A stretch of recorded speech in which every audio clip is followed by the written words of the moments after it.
situation where you find that they look at the same. Not necessarily tribal or regional. But I have said that.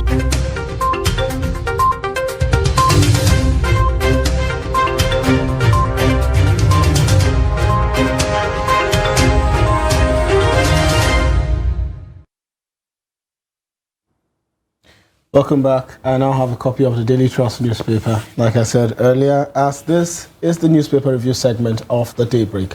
We'll start with stories on the Daily Trust, starting with the lead story. Niger crisis.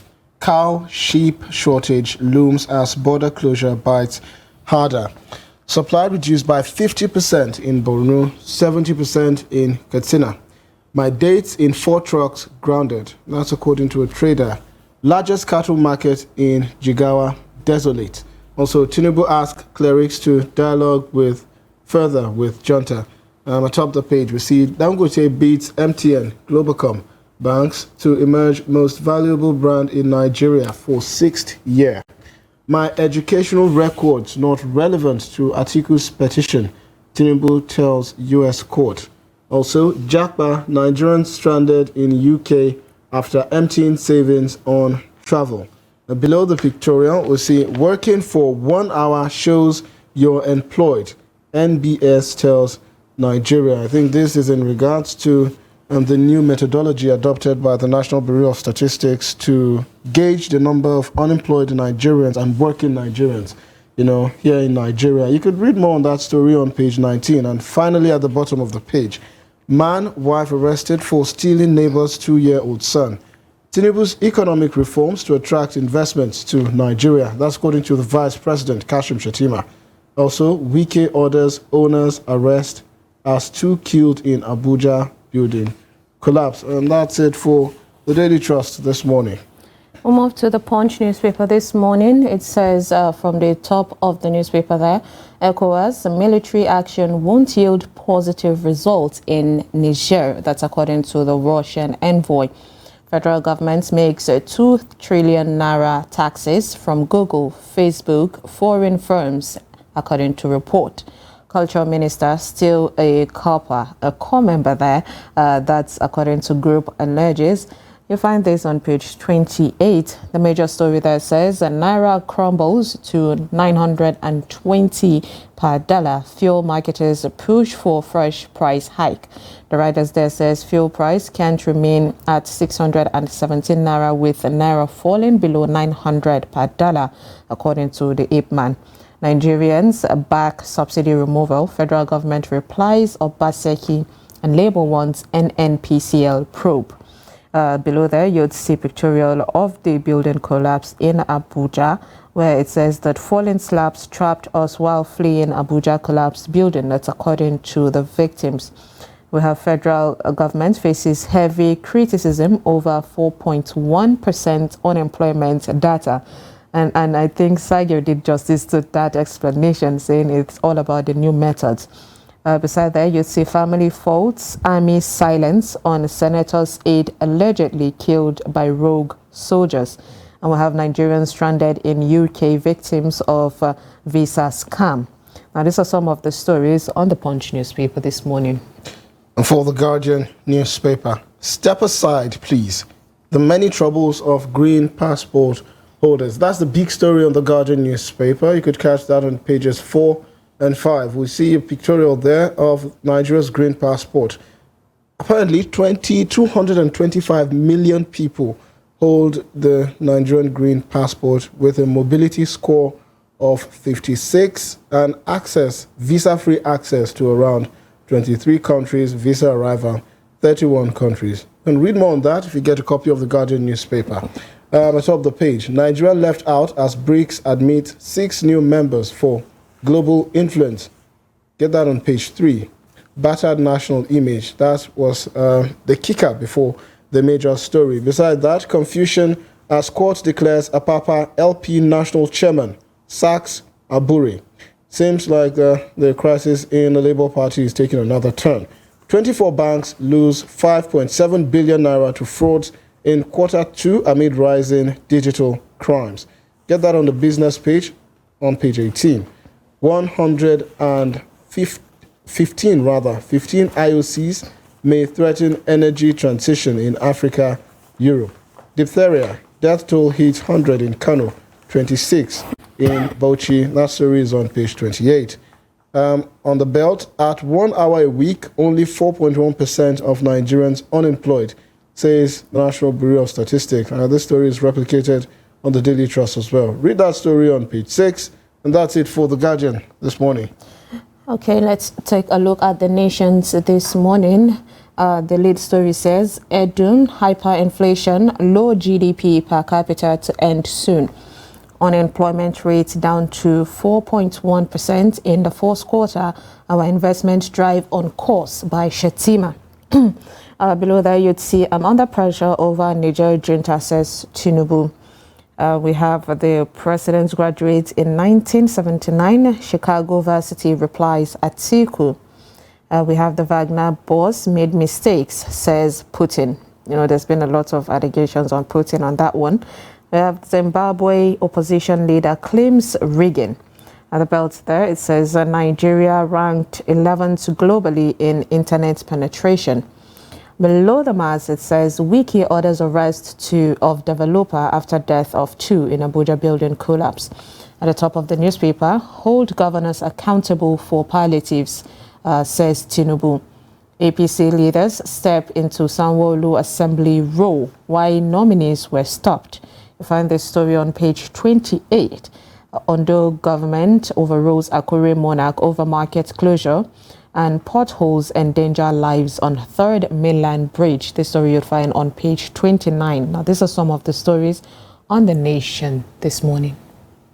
Fresh crisis rock APC over NWC appointments. Kogi, Cross River, Abia, APC reject new appointees. Police protesters face off. That's the lead story on the Nigerian News Direct. And, you know, above the masthead, we see Bayelsa, Imo, Kogi get new Guber candidates as appeal court affirms Apapa as Labour Party national chairman.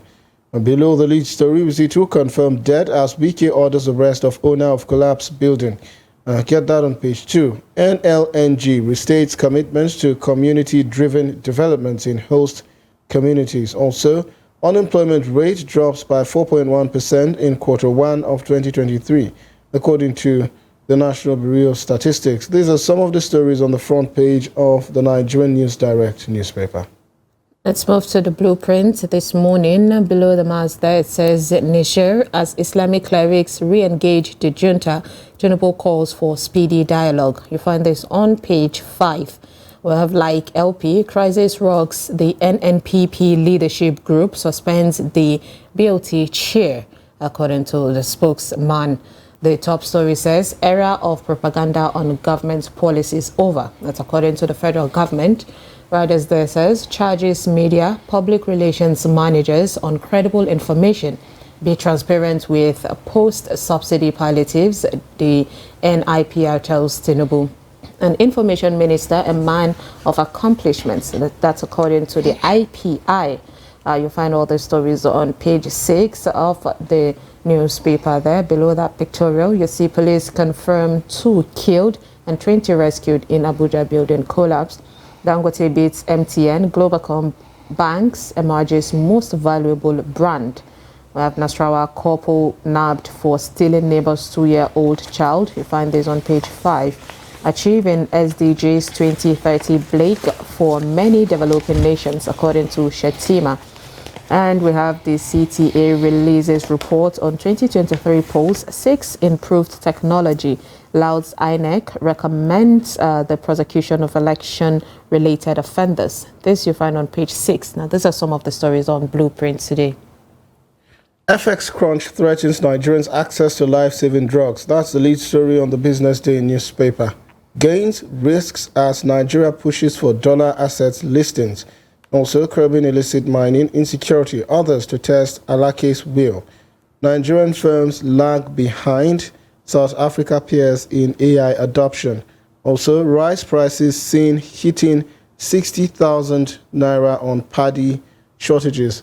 These are some of the stories on the Business Day newspaper, and that's the much that we'll be taking, on some pages on on national dailies this morning, and we're joined by Nuruddin Abdullah, the editor at 21st Century Chronicle this morning, to share perspectives on some of the newspaper headlines that we've read. Good morning, Mr. Nuruddin. Welcome to Daybreak newspaper. Good morning, Haji. Yes, so apparently now, I've been working for, since the start of the program this morning, so from 8 a.m. till now. I think it's a little past 9:30 a.m. But apparently, the National Bureau of Statistics has said that if I work for 1 hour, it is considered as me being employed. Gainfully, right? Gainfully employed. Well, that's a tentative conversation, but what's your take on that? I don't know. Like the DG of the MBS said, he knew the perception of the public. And, he said in the report that they did not change or adopt this new methodology to save the current government. Yes, he did. He explicitly said he that. explicitly. So I think maybe without accusing him of, people say it is politically motivated. The more, the curious part of his statement was, we adopted the new methodology because it is being used in Niger, Cameroon, Chad, Ghana. I think he didn't say Egypt, he didn't say South Africa or Morocco. Why are you particular about this country? Of course, economically, we are the same par with them. That's We are the biggest economy, followed by South Africa, maybe Egypt, Algeria. But you say because it is being adopted in Niger that we cripple with our sanctions. Cameroon, Chad, Ghana. Okay. He wasn't even talking about the official or formal sector. Talking about the informal. In the United States, for instance, when you're talking about what is the minimum wage per hour in Nigeria? In the United States, the minimum is 15.75%. Convert $15 to Naira. How much do you get? As it is now, it's roughly around 14,000 Naira. Per hour. What is your minimum wage? Well, Nigeria is 30,000 per month. So, per hour in the United Kingdom, the minimum. Washington, D.C., I think, pays the highest, which is about 17 or so. 18, I think. The minimum wage per hour in the United States is half the minimum wage in Nigeria. Okay, so what you're saying now, in essence, is that working for 2 hours or 3 hours, let's be kind, in the United States is equivalent to working an entire month, or so that's an entire month's worth of salary if you earn minimum wage, in Nigeria. But then again, I mean, the indices is different based on the different factors that you're going to put in place. I mean, the cost of living there is not exactly the same with that of Nigeria, So, anyways, let's leave that conversation. You mentioned Niger, you mentioned Chad, and you mentioned Cameroon. And you also mentioned the sanctions, that we and other ECOWAS countries have placed on Niger, which brings me back to the lead story, on the Daily Trust newspaper. Cow, sheep shortage looms as border closure bites harder. So don't you think we're pointing one finger at Niger with three back at us, especially with our sanctions? I mean, now we're seeing about 50% and even 70% supply reduced in Borno and Katsina states. And a trader saying that 4 trucks of dates are grounded currently. He's unable to sell and he's unable to move them. So aren't we also severely facing the implications of this set sanctions that we've put, on Niger? If this sanction persists, we are feeling it. Check your report. He mentioned just 4 trucks of death. In Libya border alone, there are 500 trucks stranded. Wow. Ask the richest African, Alhaji Aliko Dangote, how is this thing affecting him? As one of the richest Nigerians, Boa, the Sokoto cement, which is about, 4 or 6 lines, majority of their production is exported to Niger. with this border closure. You remember there was a crisis during COVID, that kind of thing, that Dangote and Bua were still exporting cement to Nigeria. Since we slammed the sanctions on Niger, those things stopped. Maybe it's a story. If you go to Sokoto Cement now, you ask Dangote, their trucks are equally stranded. In GBA alone, 500 trucks. Go to the Yobe border, Borno border, and other borders and see what actually is happening. Because, you just talk about the macroeconomics of it. And again, is the military junta religion or it is not? No. The only thing now is they have to devise ways of getting those things from the countries that are friendly with. Look at the map. Guinea, now being led by Mamadi Doumbouya, it's a littoral state. Understand? So sheep baths there, and they have a border with Burkina Faso. Burkina Faso has a border with Mali, and what a few. So you look at it. So that is it. So the issue is this. I think I will watch Abdulsalam Abubakar, the special envoy of ECOWAS, speaking to BBC, I think. He said it. They asked him, what about Bazoum? I think that is the joker or what they call it in this chess game. The return of, he said it clearly, say the reinstating Bazoum, it's unlikely. Almost impossible. Well, while that is the case, we've also, we cannot take away the fact that the junta has been responsive and has been accommodating, of all diplomatic measures that has been used to reach out to them. Because I'm saying this because quite recently, yesterday precisely, we heard stories that the president, for the second time, sent Islamic clerics to negotiate and, to dialogue with members of the junta. So I think the question here is, how would you rate the body language of, the president, especially now with these actions of sending the likes of Abdulsalami Abubakar and the Islamic clerics? Because I think more and more we are hearing, or we're beginning to see, the standby force conversation fizzle out. The standby conversation that was mentioned at the beginning was a mistake.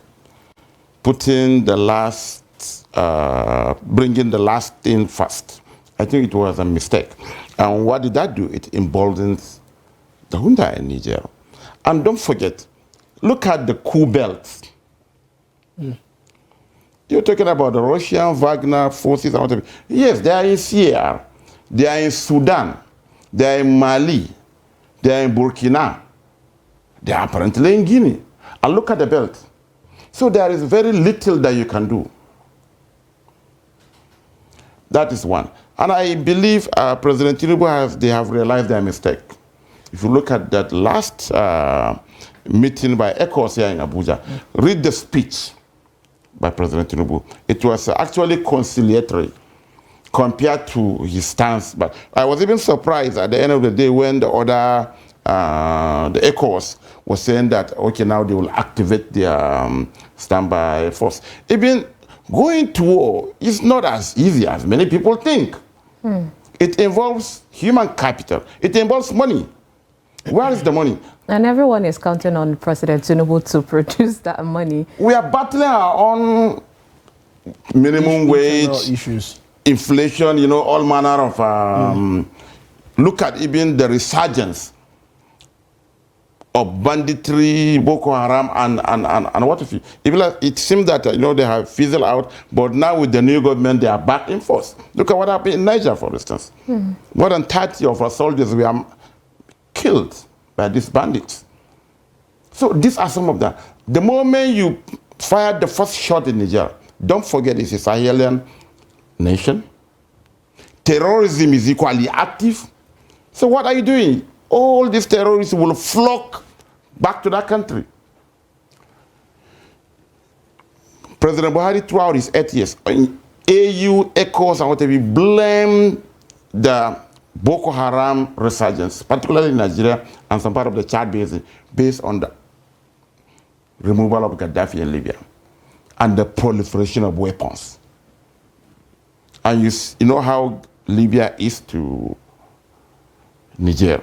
You understand? So these are, you rely, okay, you have 300,000 soldiers. Yes, we had 300,000 soldiers, but we still went to Chad under Idris Deby Itno. We gave him more than $6 million. And Chad has less than 20,000 soldiers. They came, they cleared Boko Haram out of our soil. So it is not the number of forces you have. How disciplined is our military compared to Niger.